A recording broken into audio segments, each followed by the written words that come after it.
Now, earlier on, I read a statement from Martin Reddington, chairman of the Breaffy Community Council. And in that statement, the Community Council in Breaffy say they wish to totally disassociate themselves from a public meeting that is planned to take place on Friday night. He says Breaffy Community Council have been working tirelessly with Mayo County Council, Breaffy House, local politicians and refugees in the hotels to bring clarity to the present situation.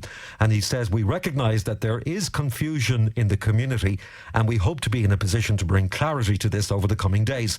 But he does go on to say, on behalf of Breaffy Community Council, that they feel that a public meeting which has been organised will be infiltrated by people who do not reside in Breaffy and may have ulterior motives, and that it would not be helpful at this time. And he goes on to say, on behalf of the Community Council, this has been evidenced to be so in various locations around the country in recent years, particularly when such meetings can and have been infiltrated by people who seek to heighten tensions and create divisions.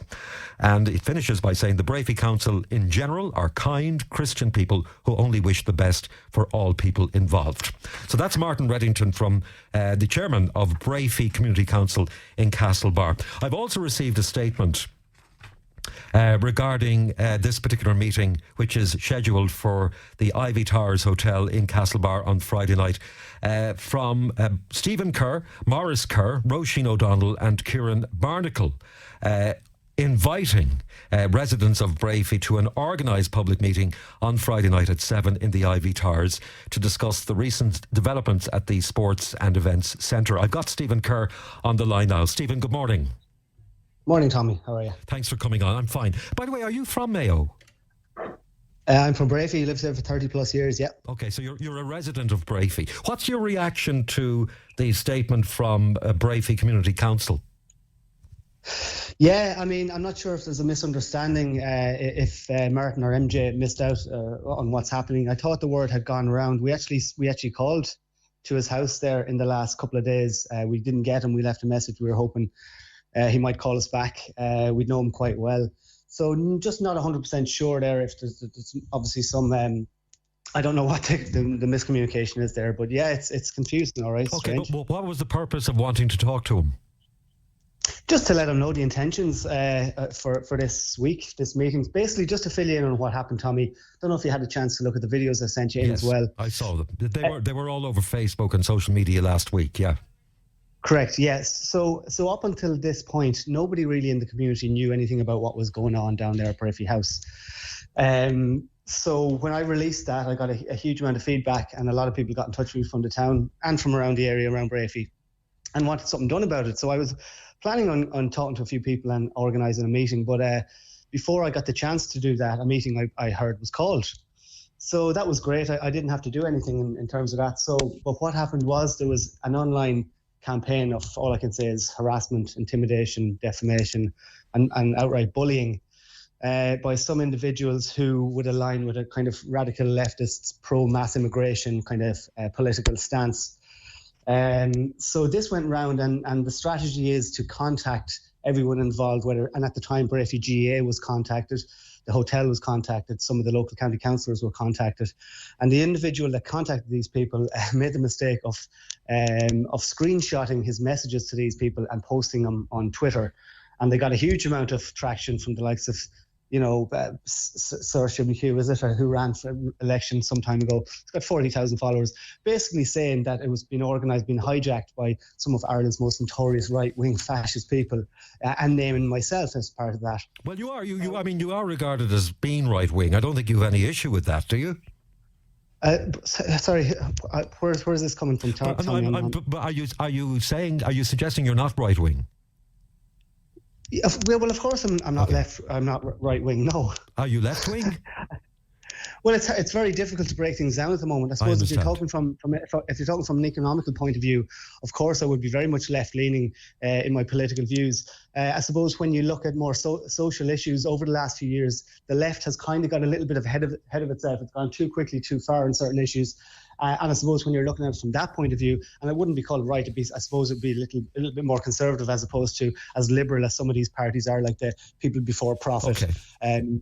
So yeah, just to give you an idea. But it's a complex conversation. Yeah, it is. I mean, it's I suppose relative as to how people view themselves as opposed to being viewed by others. But let's talk about the reason why you're calling this public meeting on Friday.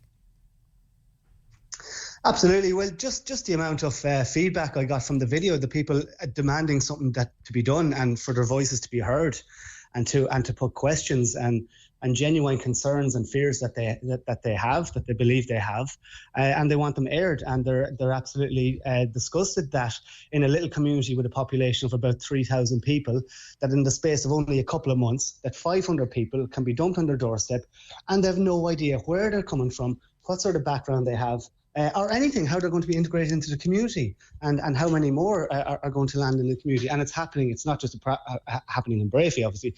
It's happening all around Mayo, and it's happening all around the country. We can look at Killarney and the problems they're having there, but they've increased their population by 30% in the last 6 or 8 months or so, and the problems they're having down there. So, these people have concerns. They wanted to have their voice heard. And as I said before now, I didn't think I had to do that. But because of this online intimidation campaign, these people online managed to have the meeting cancelled because they spooked everyone, and they made up lies and they defamed me. And some of the individuals will be getting a legal solicitor's letter we don't want behaviour online. All right, but I'm not going there, Stephen. With respect, I want to talk specifically about this meeting. Have you invited Mayo County Council and the local councillors to come? Yeah, absolutely. We invited all the Mayo County councillors. We invited only one of which has confirmed they'll be in attendance as of yet. All the county councillors, we invited Tom Gilligan. He's the Director of Services responsible for housing. We invited all our Mayo TDs and senators, Alan Dillon and Lisa Chambers, Rose Conway Walsh, Michael Ring. Okay. And we also invited the management of Breaffy House. We'd like to invite the owners of Breaffy House. We'd be very interested in chatting with the owners of Breaffy House to get their perspective on things. So we haven't managed to track them down yet. If anyone wants to get in touch with us and let us know how we would track these people down, please do. All right. I want to ask you about the video that you did. You went into the Breaffy House Resort Centre and you effectively recorded so that people could see the kind of conditions and the facilities in the centre. And you also then spoke online to Tom Gilligan. Was he aware when you rang him that he was being recorded and that his conversation was going to end up on social media? I don't believe he was, no. Do you think he should have been? I don't think he would have been as forthcoming if he knew he was being recorded. The whole thing is quite shady, what's been going on here. So no, I don't think he would have been. So look, I have a job to do.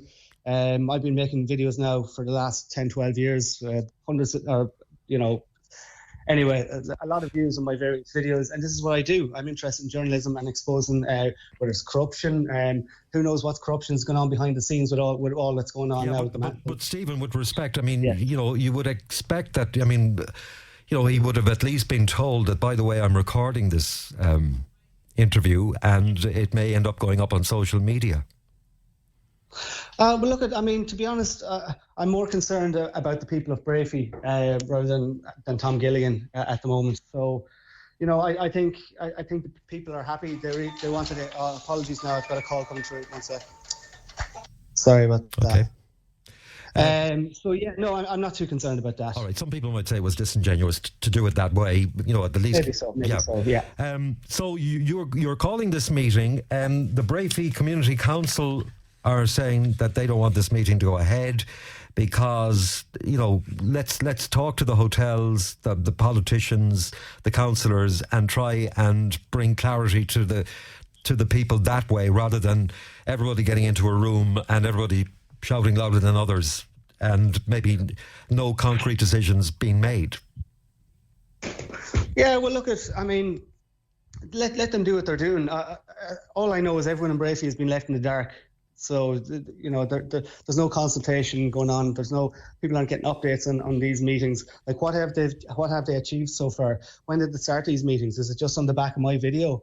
They should be talking to the community. They're not the only ones that have concerns, and the community have the right to voice theirs. You know how you said you have a job to do? Just to clarify, I mean, you're doing this on a voluntary basis as a concerned citizen in Breaffy. Is that correct?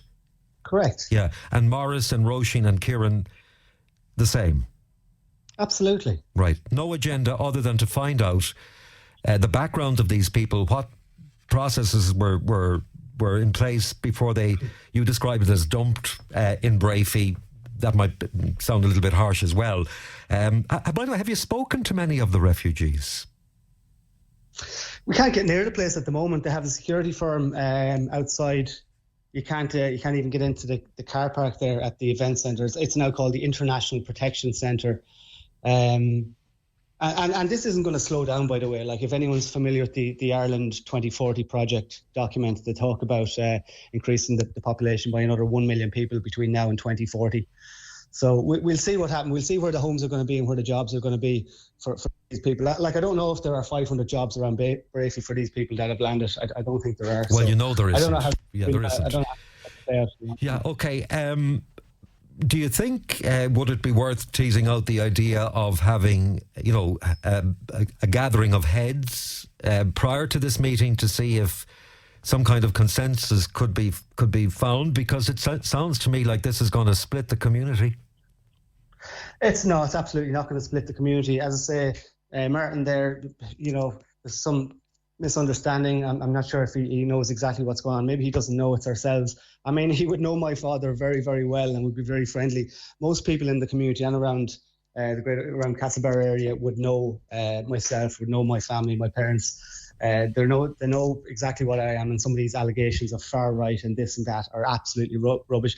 It's like, in this day and age, you can't hold a different opinion. You can't say something that might slightly upset somebody. But we have to be sensible about what's going on. We have to look at the bigger picture. Okay, but people need to have their say. Stephen, Martin isn't here to defend himself. But I just want to, I have a statement. We recognise there is confusion in the community, and we hope to be in a position to bring clarity to this over the coming days. Now, this is Tuesday. It's a long time until Friday, so maybe some element of clarity could be found between now and Friday. Maybe it can. I don't know. I mean, as I say, we try to contact the man. We might talk to him later, but the meeting is going ahead. It's as simple as that. We've just had too much interest in it, and people want to come and have their say. So the councillors, we'd hope, would be there, and we might get some clarity as a group, and not just a small little group. But do you accept, though, Stephen, that this meeting has the potential to heighten tensions and create divisions? No, not at all. No. It's good to be transparent and talk about issues, before they become bigger. Yeah. This would only be healthy for the community, I think. Okay. There's no hate here. There's no frenzy going on. We're not anti-immigration or anything like that. But it has to be done in a sensible way, and the community has to be engaged with as well. And we have to see what the plan is going forward. And is there a name on your group, Stephen? No, not as of yet. As I say, it's just a couple of local people here, including my father, who are concerned enough to call the meeting. So maybe in time it'll come out of it. Maybe a committee will be formed or something like that. I may well have nothing to do with that. As I say, I just wanted to put on the meeting and facilitate people having their say. Okay, but your statement has 4 names on it, but would there be more than 4 people involved in organising this meeting? No, not really in organising it, but a huge amount of people have sent texts and messages on social media from around the area. People who I haven't heard from in years, to be honest, just saying, well done on the video, something needs to be done, what can be done. So I suppose they are somewhat involved because they prompted me to organise it. All right, so as of now, a public meeting will take place in the Ivy Tower Hotel, Castlebar. It's 7:00 on Friday evening to discuss the developments, specifically at the Sports and Events Centre at Breaffy. Is that correct? Yeah, and just to put on the record again, I said this in some of my videos, it is for the people of Breaffy and maybe the surrounding areas of Castlebar, because Breaffy, as you know, it's only a mile from Castlebar, and Castlebar is going to be affected as well. So we would really ask that just people from Breaffy and around the local areas come. Now, others may well come. We can't stop that. But if they do, please just respect that it is a local meeting, and not to get overly involved. And whether you're associate yourself with the left or the right, just if you come, be respectful and let people have their say. And maybe towards the end there might be an opportunity for others to say something, but primarily it's for Breaffy and local residents and people around the area. Okay. All right, Stephen, thanks very much for coming on. All right, appreciate it. Thanks a lot. All right, take care. Stephen Kerr from Breaffy there.